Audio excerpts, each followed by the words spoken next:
Helloy, Here. Osterloo, Here. Schmitz, Here. Schurz, Here. Sonny, Here. Bathke. Here. We have a quorum. Any conflicts of interest to declare? Hearing none, we're moving on to approving the agenda. Move to approve. Second. It's seconded that we approve the agenda. Any further discussion on that item? Anybody in the audience? We're ready to vote then. All in favor, say aye. Aye. All opposed, nay. Motion carried. Next item would be to approve the meeting minutes from the last meeting. Move to approve. Second. It's been seconded that we approve the meeting minutes. Any further discussion? We're ready to vote then. All in favor, say aye. Aye. All opposed. Motion carried. Next meeting is January 12th. Of 26, Six. not 25. Oof. Be the first time and it won't be the last time. Move to set the date for the 26th. January 12th, 26th. Yep. Second. Moved and seconded that we set the date. Any further discussion? We're ready to vote then. All in favor, say aye. Aye. All opposed? Motion carried. First item on the agenda is a plan approval for Commerce Marketing Group 2 LLC. It's in the 1600 block of North Commerce Street, zoned highway-oriented business district. This should look pretty familiar to you. We've had a couple plats for this area and a TIF for this area as well. And now they're moving forward. Building permit will be coming shortly. So they had asked to have this on Planning Commission since this is in highway business. So you have the GIS of the overall area of this. Then we get into their plans a little bit. Just what the building will look like from the front view facing Highway 37 bypass. The site plan originally for what it looks like for contours of lines in the area.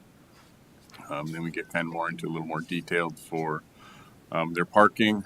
They have enough parking per the ordinance with the 319 seats. They only need 107. They have 136 total parking spaces there, so that meets the ordinance requirements.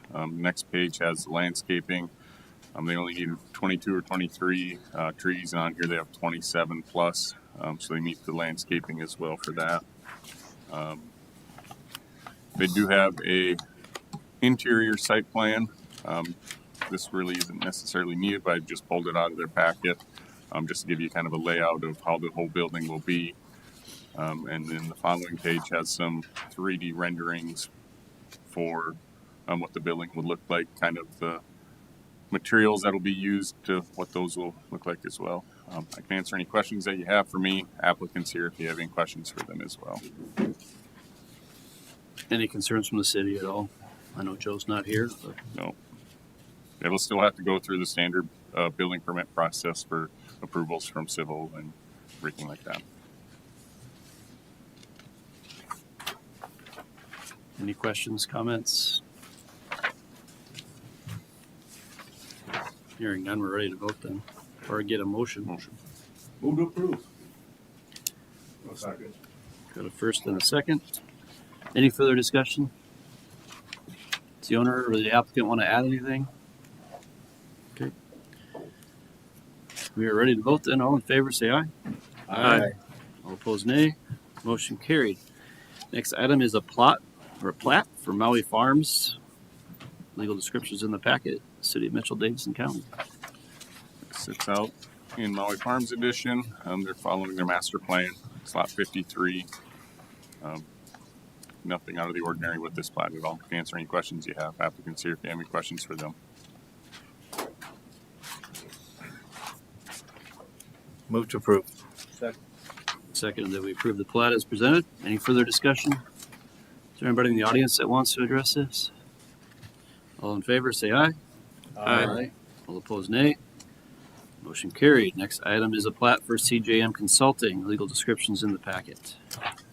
This is zoned in TWC. They're kind of following along with their master plan for the area.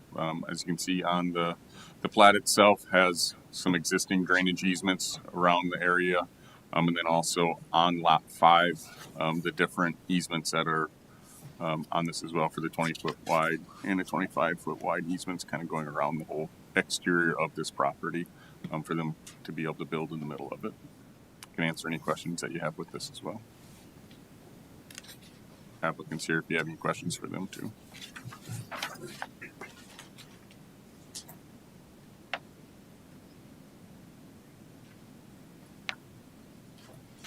Any questions, guys? Ready for a motion? We got a motion I'll move to approve. and a second. Is there any further discussion? Anybody in the audience? Ready to vote? Then all in favor say aye. Aye. All opposed, nay. Motion carried. Next item on the agenda is a plat for Lyle and Jennifer Herring Trust. The legal description again is in the packet. This should look familiar to you as well. They just recently rezoned part of their land, so that way it's all zoned the same now. So they do the next step in the process of platting this out, which will now this line right here that's yellow, and this line right here, because it was 3 different parcels. Now it all becomes one parcel with this plat. So they're doing some cleanup for tax purposes. I can answer any questions that you have.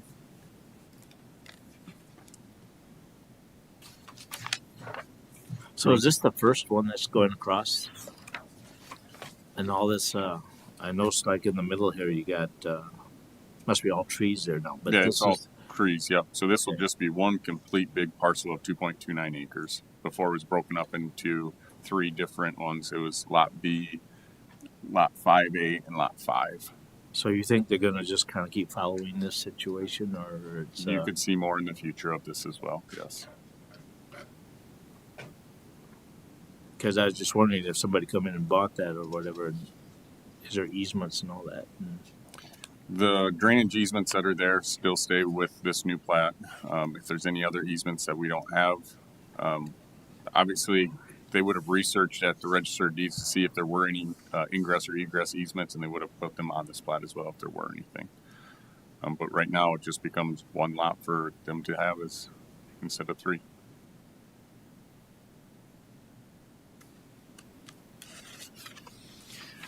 Any other questions? Hearing none, I'm ready for a motion. Move to approve. Moved and seconded that we approve the plat as presented. Is there any further discussion? Anybody in the audience? We're ready to vote, then all in favor say aye. Aye. All opposed, nay. Motion carried.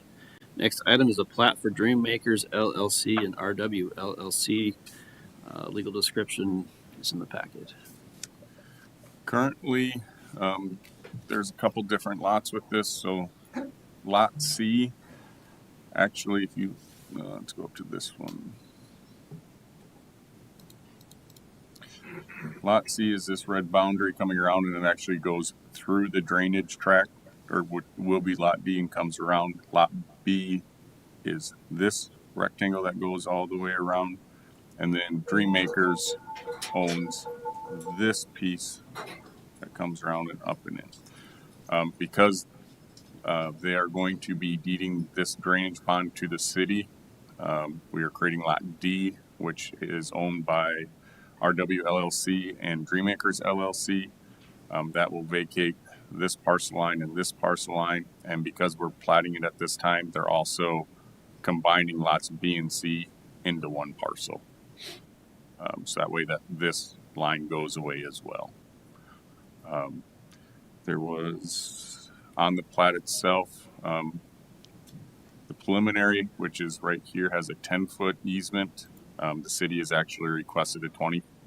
I don't have the correct one on. Oh yeah, it's right here is a 20-foot where it says it. Originally there was a 10-foot for ingress and egress. We requested a 20-foot, which they have granted to us because of the size of that pond, machinery getting in and out of there. We need a little bit bigger easement. And then also in the owner certificate, there was a mistake that has been corrected on this one, which is right here. It said lots B and D instead of B and C and D. So I do have an updated plat of this. So if you are going to approve this plat, I'd ask that you do it with the amendments. I can answer any questions that you have. So we're creating pretty big lots. Is there any kind of a retention pond requirement in the new lots? And we're vacating it, so we're not vacating it, but deeding it back. I mean, are we creating a situation later where we might regret that. It was a private one before, now it's going to become a public to the city after we get it. So they'll still have to, if they do any development in this area, they'll have to follow the city's development standards. Kind of gets grandfathered in until they do something different. Yep. Okay.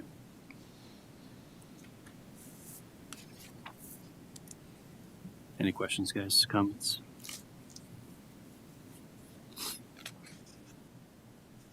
Hearing none, I'm ready for a motion. Move to approve. Move in second that we approve the plat as presented and amended. With amendment. Yep. Thank you. Is there any further discussion? Anybody in the audience want to address this? We are ready to vote. All in favor, say aye. Aye. All opposed, nay. Motion carried. Next item on the agenda is a plat for Mitchell Christian Education Association. Legal description again is in the packet. This is going along the bypass. Mitchell Christian Education Association owns this piece of property.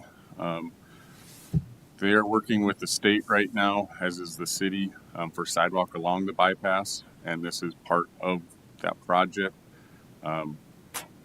Originally, they were talking about possibly putting the sidewalk out here along the bypass, but after doing some consulting within for the state, they said no, because this is technically wetland. So now they have to bring the sidewalk in through here and up and around this whole wetland area. So the state is working to work as the middleman to purchase it for the city of Mitchell to then get the sidewalk to go around that. On the plat itself, there are a couple changes for this. Talking with the Register of Deeds, this portion right here can be taken out, so it's just going to be the legal be block 3 in Mitchell Christian addition to Mitchell, Davidson County, South Dakota. We don't need to have the accept lots 1, 2 in block 3. So that will follow through the rest of the plat. Anywhere there's the legal description, they'll eliminate that verbiage. And then also in the owner certificate, they just have it as Mitchell Christian School. That's not the correct owner. It's the Mitchell Christian Education Association. So there'll be a couple amendments on this that I'll receive later this afternoon, and I don't know why that just went really blurry. So they're going to come back and pave that sidewalk after all the bike paths are there anyway? Because everybody's going to short that? Are you saying It's a you think rhetorical- they're all going to go It's a rhetorical question, but right here? yeah, they're going to short that, right? Oh no, because it'll be a nice wide Mm-hmm. path there. I do have that.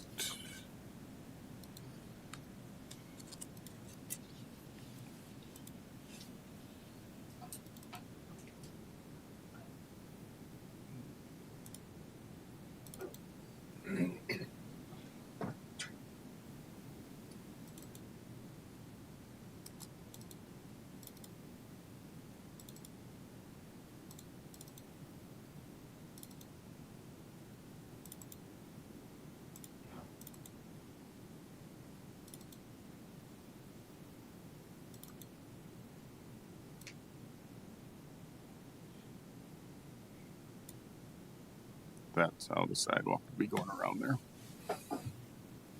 All down, and then also sidewalk to connect to where it ends on 16th Avenue as well. There are some other easements that are be going with this for some drainage, but that's not part of this plat at all. This is the first step in getting it all taken care of. Yep. Any questions, comments? Hearing none, ready for a motion? With the amendments. Second. Moved and seconded that we approve it with the amendments. Any further discussion? Anybody in the audience? Ready to vote then. All in favor, say aye. Aye. All opposed, nay. Motion carried. Next item is the review of South Dakota open meeting materials. Mark. I'm gonna turn this one over to council to let him go through it, so I don't say something wrong. Sounds good. I'm pretty sure you can read it as well as I can, Mark, but we can go through. You might want to zoom out a little bit for me just so I'm not missing anything on the page. But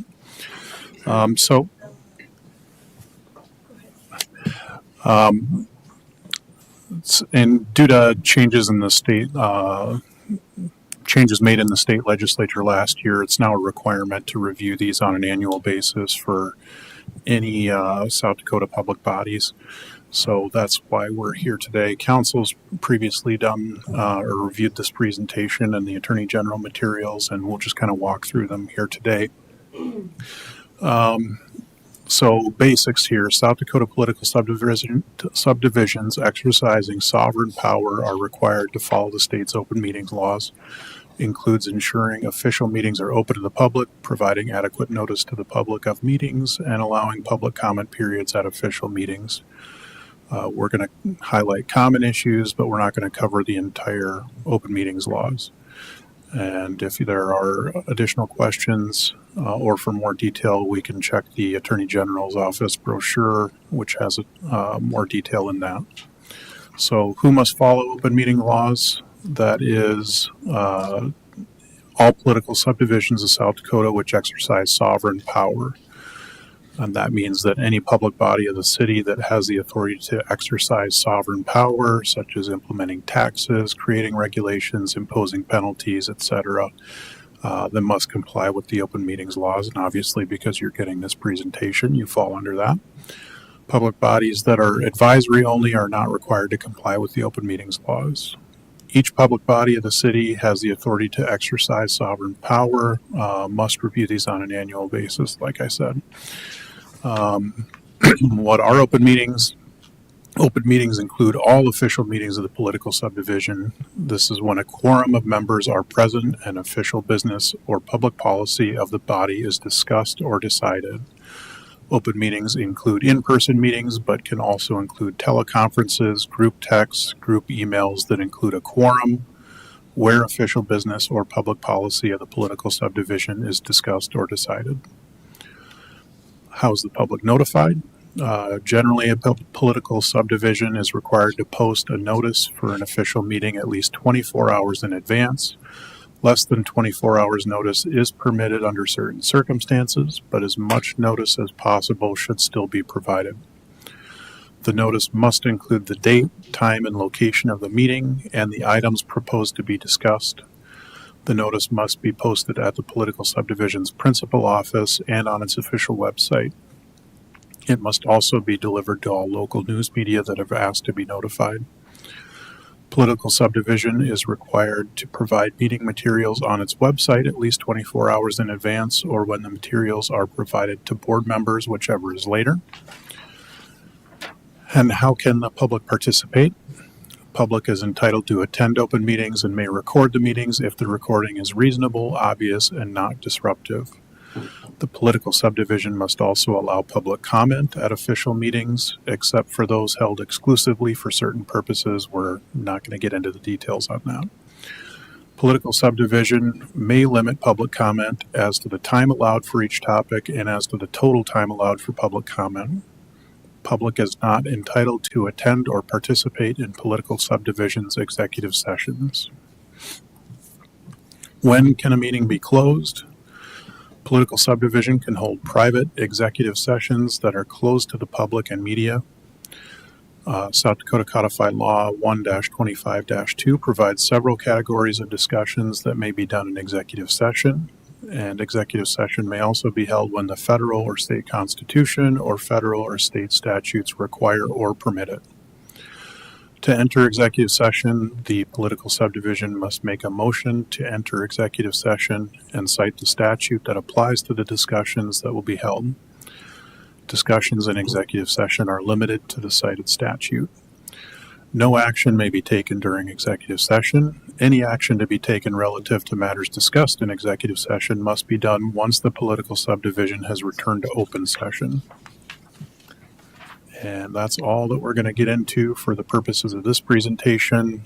As I discussed, the Attorney General's brochure is provided as well. It covers a couple of other topics and provides a little bit more detail. So for today, we can open it up to any questions that you might have. And hearing none, you can probably move on to the next item. All right. Is there any other business to come before this board? If you need to address the board on an item that was not on the agenda, excluding personnel items, please come forward to the podium and state your name and your concern. Presentations are limited to 3 minutes. Items will be considered, but no action will be taken at this time. Seeing no one coming forward, we are adjourned.